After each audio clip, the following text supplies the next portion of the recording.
Hello student, welcome to JSS YouTube channel. তোমাদের মধ্যে অনেকেই হয়তো পড়াশোনার সঙ্গে যুক্ত আছো, কেউ হয়তো পড়াশোনা কমপ্লিট করে ফেলেছো বা কেউ হয়তো পড়ছো। তাদের প্রত্যেকেরই নিজেদের কাজের জন্য কিন্তু কম্পিউটার খুবই কাজে লাগে। তো কম্পিউটারটা তোমরা যদি বাড়িতে বসে শিখতে চাও, তাহলে আমাদের চ্যানেলে যে ভিডিওগুলো দেওয়া আছে এই ভিডিওগুলো থেকে তোমরা কম্পিউটারের কিন্তু পুরো কোর্স করে ফেলতে পারবে। তো কম্পিউটারের শিখতে গেলে আমাদের কম্পিউটারের মধ্যে বিভিন্ন অ্যাপ্লিকেশন বা সফটওয়্যারের কাজ কিন্তু জানতে হবে।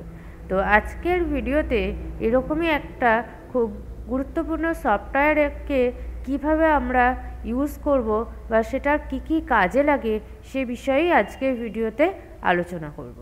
আমাদের অত্যন্ত প্রয়োজনীয় একটা সফটওয়্যার হলো মাইক্রোসফট অফিস। এই মাইক্রোসফট অফিসের আন্ডারে কিন্তু অনেকগুলো সফটওয়্যার আছে, যেগুলো হচ্ছে MS Word, MS Excel, MS PowerPoint এগুলো। তো আজকের ভিডিওতে আমি এমএস ওয়ার্ডের কিছু কাজ বা এমএস ওয়ার্ড কেন শিখবো, কোন কোন কাজে আমাদের এমএস ওয়ার্ডটা ব্যবহার করতে হবে, কি কাজ করতে গেলে আমাদের এমএস ওয়ার্ড প্রয়োজন হয়, এগুলো নিয়েই কিন্তু আজকের ভিডিওতে আলোচনা করব। MS Word is word processing application software under the package Microsoft Office developed by Microsoft Corporation. MS Word হচ্ছে একটা অ্যাপ্লিকেশন সফটওয়্যার। অ্যাপ্লিকেশন সফটওয়্যার কাকে বলে? যা নির্দিষ্ট কোনো কাজ করার জন্য যে সফটওয়্যারগুলো ইউজ করা হয় সেই ধরনের সফটওয়্যারকে বলা হয় অ্যাপ্লিকেশন সফটওয়্যার। যেটা হচ্ছে মাইক্রোসফট ওয়ার্ডের আন্ডারে বা মাইক্রোসফট প্যাকেজের মধ্যে একটা সফটওয়্যার হচ্ছে এমএস ওয়ার্ড।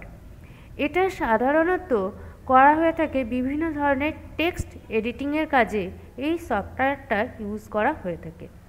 এই সফটওয়্যারের এক্সটেনশন নাম হচ্ছে .docx।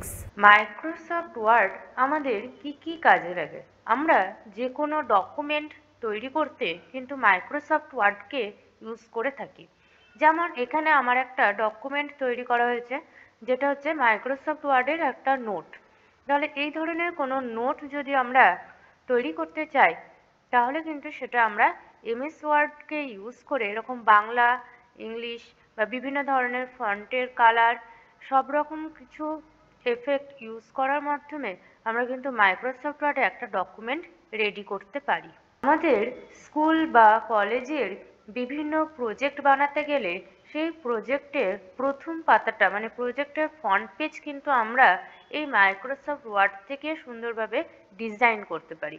বিভিন্ন টেক্সট আর ছবি অ্যাড করে আমরা সুন্দর সুন্দর প্রজেক্টের ফ্রন্ট পেজ কিন্তু বানাতে পারি। এছাড়াও কোনো ডকুমেন্টের সামনে বা প্রথমে যদি আমরা একটা কভার পেজ দিতে চাই, তাহলেও কিন্তু আমরা বিভিন্ন ধরনের এই কভার পেজগুলোর ডিজাইন এখানে তৈরি করতে পারি। এছাড়াও বইয়ের কভার পেজ, সেগুলোও কিন্তু মাইক্রোসফট ওয়ার্ডে আমরা ডিজাইন করতে পারবো।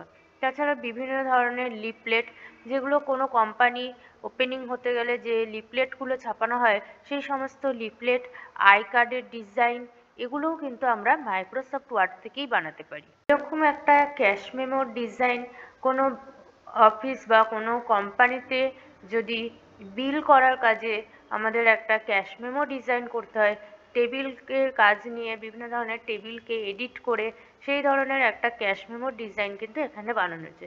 এগুলো করতেও কিন্তু এমএস ওয়ার্ডে প্রয়োজন আছে। আমরা যে কোনো জায়গায় কাজের জন্য যদি অ্যাপ্লাই করতে যাই, তাহলে সেখানে আমাদের বায়োডাটা দিতে হয়। তাহলে সেই বায়োডাটা কিন্তু আমরা মাইক্রোসফট ওয়ার্ডে খুব সহজেই বানাতে পারি। আমাদের যদি কোনো লোগো ডিজাইন করতে হয়, কোনো কোম্পানির হতে পারে বা কোনো সংস্থার লোগো ডিজাইন করতে গেলে আমরা কিন্তু সেই কাজটা কিন্তু এমএস ওয়ার্ডে করতে পারি। ইনসার্ট ট্যাব থেকে যে শেপ অপশন আছে, সেই শেপের অপশনের সাহায্য নিয়ে আমরা কিন্তু একটা লোগো ডিজাইন করতে পারি। এছাড়াও মাইক্রোসফট ওয়ার্ডে বিভিন্ন টেক্সটের ওপরে আমরা 3D এফেক্ট ইউজ করে টেক্সটের অনেক রকম ডিজাইন আমরা বানাতে পারি।